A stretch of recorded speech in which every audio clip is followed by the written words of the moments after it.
আজি আন্তৰ্জাতিক শ্ৰমিক দিৱস মে দিৱস। ওদালগুৰিত অখিল ভাৰতীয় চাহ মজদুৰ সংঘৰ উদ্যোগত মে দিৱস উদযাপন। ওদালগুৰি জিলাৰ অন্তৰ্গত ভাৰত ভূটান সীমান্ত অঞ্চল তথা বাদলাপাৰা চাহ বাগিচাৰ শ্ৰমিক সংঘত মে দিৱস উপলক্ষে অখিল ভাৰতীয় চাহ মজদুৰ সংঘৰ বাদলাপাৰা চাহ বাগিচা উন্নয়নৰ উদ্যোগত দিনজোৰা কাৰ্যসূচীৰ আয়োজন কৰা হয় মে দিৱসৰ কাৰ্যসূচী। বাদলাপাৰা অখিল ভাৰতীয় চাহ মজদুৰ সংঘৰ ইউনিয়নৰ সভাপতি সুভাষ ভগতে মে দিৱসৰ ৰক্ত পতাকা উত্তোলন কৰে। শ্বহীদ বেদীত মাল্যাৰ্পণ কৰে অখিল ভাৰতীয় চাহ মজদুৰ সংঘৰ অসম ৰাজ্যিক সাধাৰণ সম্পাদক ৰুৱেল সোৰেনে। সুমন লাকৰা, পৱন মাঝি আৰু যমুনা নাগৰ সভাপতিত্বত মুকলি সভা অনুষ্ঠিত হয়। সভাত আচাৰ ওদালগুৰি জিলাৰ সভাপতি শিৱ তাঁতী, আমিৰ হুছেইন, অখিল ভাৰতীয় চাহ মজদুৰ সংঘৰ কেন্দ্ৰীয় সমিতিৰ সম্পাদক ৰয়েল সোৰেন আৰু CPIMৰ ওদালগুৰি জিলা সম্পাদক ভূমিধৰ ৰাভাই বক্তব্য ৰাখে। সভাত বাদলাপাৰা, ওৰাং গজুলি, ভুটীয়া চাং আদি কৰি বহুকেইখন চাহ বাগিচাৰ শ্ৰমিকে অংশগ্ৰহণ কৰে।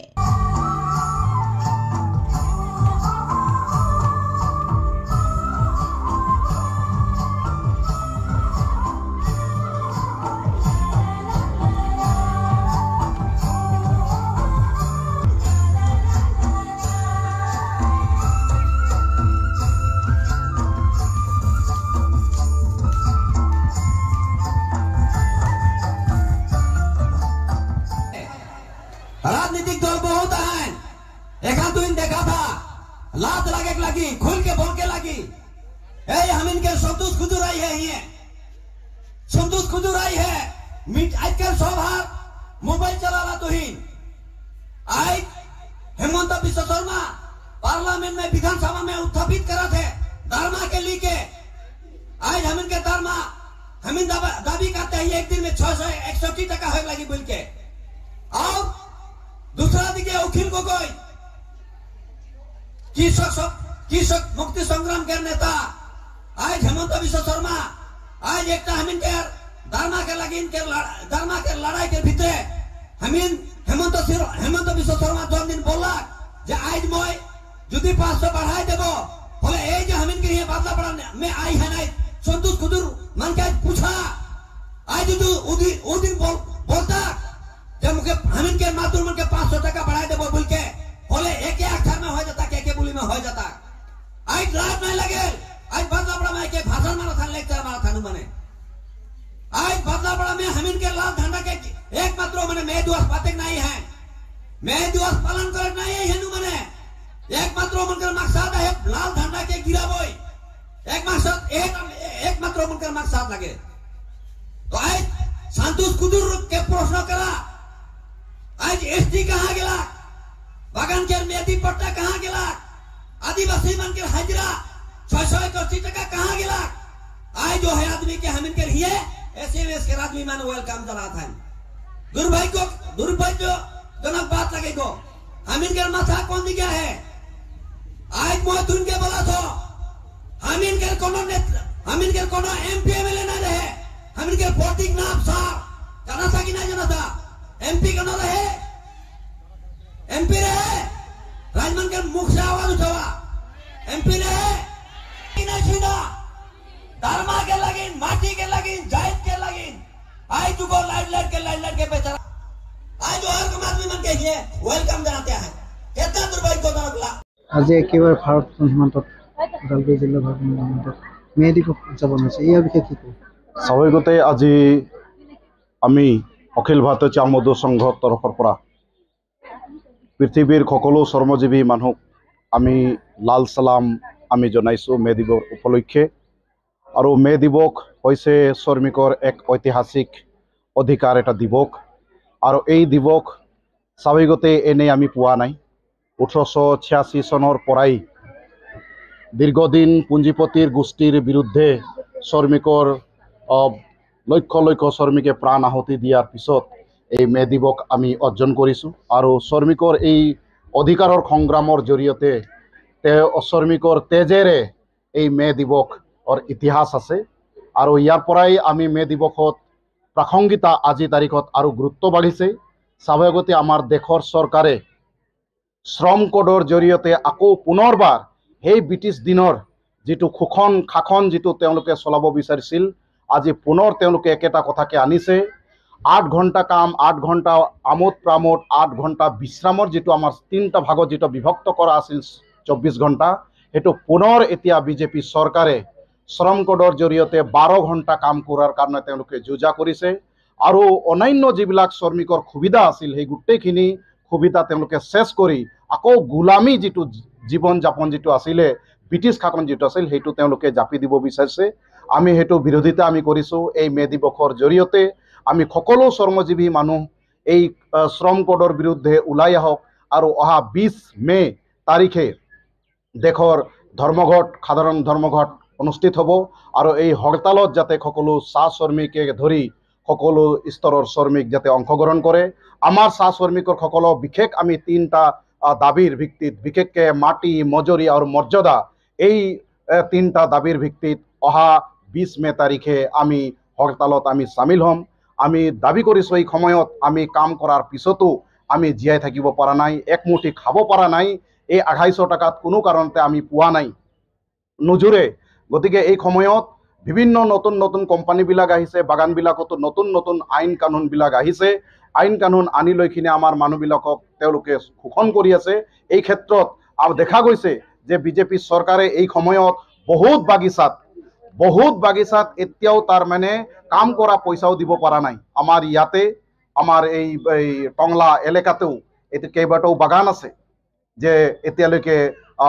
দিব পৰা নাই, মজুৰি দিব পৰা নাই, এই ধৰণৰ অৱস্থা হৈছে। গতিকে আমি চৰকাৰৰ ওচৰত দাবী উত্থাপন কৰা হৈছে যে অতি শীঘ্ৰে আমাৰ চাহ শ্ৰমিকৰ ন্যূনতম মজুৰি 661 টকা মজুৰি নিৰ্ধাৰণ কৰিব লাগে আৰু যিটো ভেটি মাটিৰ পাট্টা, ভূমিৰ অধিকাৰ যিটো চাহ শ্ৰমিকসকলক প্ৰদান কৰিব লাগে, জনজাতি মৰ্যাদা এইটো প্ৰদান কৰিব লাগে। যিহেতু অন্যান্য ৰাজ্যবিলাকত আমাৰ আদিবাসীসকল জনজাতি মৰ্যাদা আছে। গতিকে এই 3টা দাবী, মাটি, মজুৰি আৰু মৰ্যাদা দাবীত অহা দিনত আৰু সংগ্ৰাম তীব্ৰতৰ কৰাৰ কাৰণে এই মে দিৱসত আমি সংকল্প গ্ৰহণ কৰাৰ কাৰণে এই মে দিৱস আহ্বান জনাই। চান্দনা বাগিচাত এই যোৱাকালি, এইটোৱে আচৰিত, যোৱাকালি চান্দনা চাহ বাগিচা শ্ৰমিকে 4 মাহ দৰমহা নাপাই তেওঁলোকে আন্দোলন কৰিব লগা হৈছে। আৰু আজি 1 মে দিৱস আৰু যি নেতাক তাতে চান্দনা বাগানৰ শ্ৰমিকে নিজৰ পাৰিশ্ৰমিকৰ পৰা চান্দা কাটি তেওঁলোকক পোহপাল দিছে, যি ইউনিয়নক তেওঁলোকে সেৱা কৰিছে, মেম্বাৰশ্বিপ দিছে যাতে এই ইউনিয়নে আমাক চাব, আজি সেই ইউনিয়নে সামান্য এটা চান্দনা কোম্পানী 350-400 এটা শ্ৰমিক থকা বাগানক তেওঁলোকে মজুৰি আদায় কৰি দিব পৰা নাই। আৰু আজি সন্তোষ কুজুৰ ডাঙৰীয়াই আজি বাদলাপাৰাত লাল ঝাণ্ডাৰ বিৰুদ্ধে এক মানুহক উচতনি দিবৰ কাৰণে আজি ইয়াত মে দিৱস উদযাপন কৰিছে। আমি দাবী জনাইছোঁ, চান্দনা চাহ বাগিচা শ্ৰমিক ৰাইজৰ লগত আমি আছোঁ, অখিল ভাৰতীয় চাহ মজদুৰ সংঘ, আৰু শীঘ্ৰে আমি দাবী জনাইছোঁ তেওঁলোকৰ বকেয়া যিটো মজুৰি অতি শীঘ্ৰে দিব লাগে। চৰকাৰে যাতে মুখ্যমন্ত্ৰী হওক, লেবাৰ মিনিষ্টাৰে হওক তাতে হস্তক্ষেপ কৰিব লাগে। সবতকৈ আচৰিত কথা, যি ইউনিয়নৰ জৰিয়তে তেওঁলোকে আজি আন্দোলন কৰিছে, এই ইউনিয়নৰ জেনেৰেল ছেক্ৰেটাৰী ৰূপেশ গোৱালা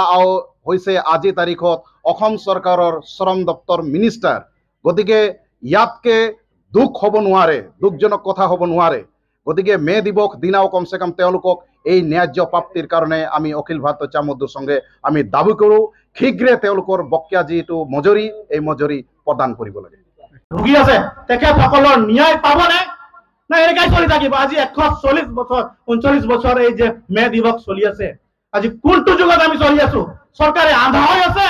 না কলা হৈ আছে, বুবা হৈ আছে? আমি বুজিব পৰা নাই। ললিপপ দিয়া বন্ধ কৰক, অন্যথা আদিবাসী আশা তথা আদিবাসী জনগোষ্ঠী চাহ শ্ৰমিক শিক্ষা দিয়াৰ কাৰণে ৰেডি আছে। আগন্তুক নিৰ্বাচনত আমাৰ এই যে বিটিসি নিৰ্বাচন আহি আছে অক্টোবৰ মাহত, সেপ্টেম্বৰ মাহত, এইটো বছরের অহা বছর আমার যেটো বিধানসভা নির্বাচন, তার আগে আগে যদি চাহ শ্রমিক তথা আদিবাসী জনগোষ্ঠীর সমস্যা সমাধান নহয়, কিন্তু আশা আৰু চাহ শ্ৰমিক ৰেডি আছে তেখেতসকলক শিক্ষা দিয়াৰ কাৰণে। ইয়াৰ পৰা খেদা খাবৰ কাৰণে তৈয়াৰ থাকক, ৰেডি থাকক। যেনেকে কংগ্ৰেছক খেদা দিছে এনেকে বিজেপি চৰকাৰক খেদা দিয়াৰ কাৰণে আমি সাজু আছো। সৰ্বপ্ৰথমে আজি মে দিৱসৰ বিষয়ে, ঐতিহাসিক মে দিৱস সকলোৱে অৱগত আছে। 1986ত আমেৰিকাৰ চিকাগো চহৰত হাজাৰ হাজাৰ শ্ৰমিকক গুলীয়াই হত্যা কৰা পিছত আজিৰ দিনটো পালন কৰা হয় শ্ৰমিকৰ অধিকাৰৰ কাৰণে শ্ৰমিকৰ প্ৰাপ্য অধিকাৰৰ কাৰণে শোষণ নীতিৰ বিৰুদ্ধে শ্ৰমিক দিৱস পালন কৰা হৈ আছে আজি 147 শ্ৰমিক দিৱস আমি পালন কৰিবলৈ গৈ আছো আজি বাদলাপাৰা চাহ বাগিচাত আমি অনুষ্ঠিত কৰিছোঁ 139 শ্ৰমিক দিৱস বা মে দিৱস হিচাপে আমি পালন কৰি আছো এই শ্ৰমিকৰ অধিকাৰৰ কাৰণে কিন্তু অতি দুখেৰে আমি ক'ব লগা হৈছে যে যোৱাকালিয়ে আমি আশা ওদালগুৰি জিলাৰ উদ্যোগত চন্দনা চাহ বাগিচাত এখন ধৰ্মঘট ধৰ্ণা কৰিব লগা হৈছিল অতি দুখেৰে 4 মাহ ধৰি তাৰে শ্ৰমিক আধা স্যালাৰি আধা দৰমহাত কাম কৰিব লগা হৈছিল আৰু 1 মাহ একেবাৰে স্যালাৰিয়ে নাই ৰেচন পাতিয়ে নাই আজি আমি চৰকাৰক কি ক'ব বিচাৰিম কি কম মানে শব্দই নাই আজি মই ডাইৰেক্ট ৰূপেশ গোৱালাক মই প্ৰশ্ন কৰিব বিচাৰো তেখেতে এজন অসম চাহ মজদুৰ সংঘৰ চেন্ট্ৰেল কমিটিৰ জিএছ হয় লগে লগে তেওঁ লেবাৰ মিনিষ্টাৰ হয় তেখেতক প্ৰশ্ন কৰিব বিচাৰিছো তেখেতে শ্ৰমিকৰ যদি নেতা হয় শ্ৰমিকৰ হৈ মাত নামাতে অতি দুখ পাইছো আমি সকলো আদিবাসী জনগোষ্ঠী তথা চাহ শ্ৰমিকৰ হৈ তেখেতক প্ৰশ্ন কৰিব বিচাৰিছো অলপ দিন আগতে আমি বিধানসভাত মুকলিকে দেখা পাইছিলো আমি হেমন্ত বিশ্ব শৰ্মাই তেখেতক আঙুলিয়াই কিনে ক'লে যে শ্ৰমিক সংগঠনে নিজে দৰমহা বঢ়াব নিবিচাৰে উংলিয়াই কিনে তেখেতে উংলিয়াই কিনে কৈছিলে হেমন্ত বিশ্ব শৰ্মাই তেখেতে এইটো জবাব দিব লাগিব তেখেতে দৰমহা বঢ়াটো বিচাৰে না নবঢ়াটো বিচাৰে মুকলিকৈ তেখেতে ইয়াৰ জবাব দিব লাগিব বিধানসভাৰ মজমজিয়াত যেতিয়া হেমন্ত বিশ্ব শৰ্মাই তেখেতক উংলিয়াই কিনে ক'লে যে শ্ৰমিক সংগঠনে আমাক দৰমহাটো বঢ়াব নিদিয়ে তেখেতসকলে বিচাৰিলে দৰমহাখন বঢ়ি যাব যদি এছএমএছ পাৰে বঢ়াবৰ কাৰণে কিয় মাত নামাতে এটা নাটকবাজি কৰি থাকে নেকি বাগানে বাগানে নাটকবাজি কৰি থাকে নেকি তেখেতে চেন্ট্ৰেলৰ এজন জিএছ হয় সাধাৰণ সম্পাদক শ্ৰমিক নেতা হিচাপে তেখেতে মাত মাতিব লাগিছিল আৰু শ্ৰমিকৰ ন্যূনতম দৰমহাখন প্ৰদান কৰিব লাগিছিল আমি বেলেগ বিচৰা নাই যিটো সংবিধানত অধিকাৰ আছে ন্যূনতম দৰমহা এইখিনি বিচাৰিছে শ্ৰমিকে আদিবাসী ৰাইজে এইখিনি বিচাৰিছে একেবাৰে হুল বিচৰা নাই বা তেখেতৰ সম্পত্তি বিচৰা নাই যিখিনি প্ৰাপ্য অধিকাৰ ন্যূনতম মজুৰি এইখন বিচাৰিছে এই আইনটো লাগু কৰিব লাগে ন্যূনতম মজুৰি আইনটো যিটো লাগু কৰিব লাগিব আৰু চাহ শ্ৰমিকৰ দলত বুজিব লাগিব অসম চৰকাৰ তথা বিজেপি চৰকাৰ এইটো বুজিবলৈ দৰকাৰ আছে নহলে অনাগত দিনত যি বিধানসভা নিৰ্বাচন আহি আছে সেই সময়ত চাহ শ্ৰমিক আদিবাসী জনগোষ্ঠী শিক্ষা দিবৰ কাৰণে তৈয়াৰ আছে এইটো হিমন্ত বিশ্ব শৰ্মা তথা ৰূপেশ গোৱালাক আমি হুকিয়াই দিব বিচাৰিছো অতি সোনকালে চাহ বাগিচাৰ দৰমহা যি মানে যোৱা ইলেকশ্যন নিৰ্বাচনতে তেখেতসকলে প্ৰতিশ্ৰুতি দিছিলে বিজেপি চৰকাৰে যে 350 টকা 500 টকা লৈকে দৰমহাখন বৃদ্ধি কৰি দিম কিন্তু আজি 10 বছৰ মুকলি গেল বিজেপি চৰকাৰ আছে শাসনত কিন্তু আজিলৈকে দৰমহা কি আছে 250 টকা 250 টকাত জীৱিকা নিৰ্বাহ কৰাটো কিমান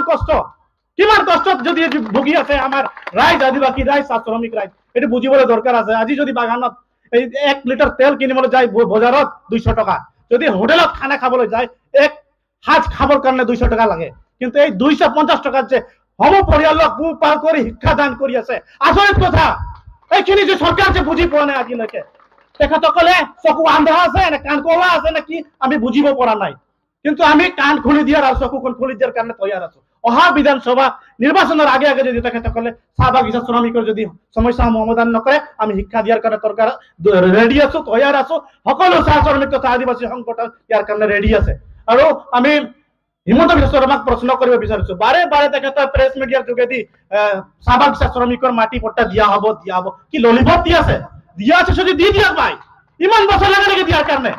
আপনাৰ যদি হদ ইচ্ছা আছে চাহ শ্ৰমিকৰ মাটি পট্টা দিয়াৰ হদ ইচ্ছা আছে যদি কিয় দিয়া নাই আজিলৈকে যুগ যুগ ধৰি চাহ শ্ৰমিক এই বাগানতে বসবাস কৰি আছে এই বাগানখন তৈয়াৰ কৰা মানুহ আদিবাসী জনগোষ্ঠীয়ে হয় এই জংগল আছিল গোটেইখিনি এই সময়ত ব্ৰিটিছৰ সময়ত যেতিয়া জংগল আছিল আমাৰ মানুহ হাজাৰ হাজাৰ মানুহ বাঘ ভালুৱে খাই দিছে ইমান কষ্ট কৰি এই বাগানখন তৈয়াৰ কৰিছে হুনৰ কাম কৰি তুলিছে কিন্তু আজি এই যোনে গঢ়িছিলে বাগানখন যোনে গঢ়িছিলে তাৰ আজি মূল্য নাই শোষণ নীতি চলি আছে আৰু ব্ৰিটিছ যুগ আহি গ'ল নেকি এই সময়ত আমাৰ আজা বাবা আমাৰ খুৰাসকলে আমাৰ পূৰ্বপুৰুষে এই জংগল যিমান এইখিনি জংগল আছিলে জংগলটো কাটি আজি দেখা পাই আছে আপোনালোকে কিমান সলনীয়া এই বাগানখন এনে হোৱা নাই এই মোৰ ট্ৰেক্টৰ নাছিল জেচিবি নাছিল এই মানুহ হাড় ভাঙা কাম কৰি বহুত মানুহ বলিদান দি কিনে আজি এই বাগানখন তৈয়াৰ হৈছে আৰু এই বাগানৰ যি ট্যাক্স এই ট্যাক্স দি অসম চৰকাৰ চলি আছে ভাৰত চৰকাৰ চলি আছে তেখেতসকলে বুজিব দৰকাৰ যিমান চৰকাৰী বিষয়া আছে যিমান মন্ত্ৰী বিষয়া আছে তেখেতসকলে আমাৰ টকা দি দৰমহা খাই আছে বুজিব দৰকাৰ ওদালগুৰিৰ পৰা জেমছ দিগালৰ ৰিপৰ্ট এনি টাইম 24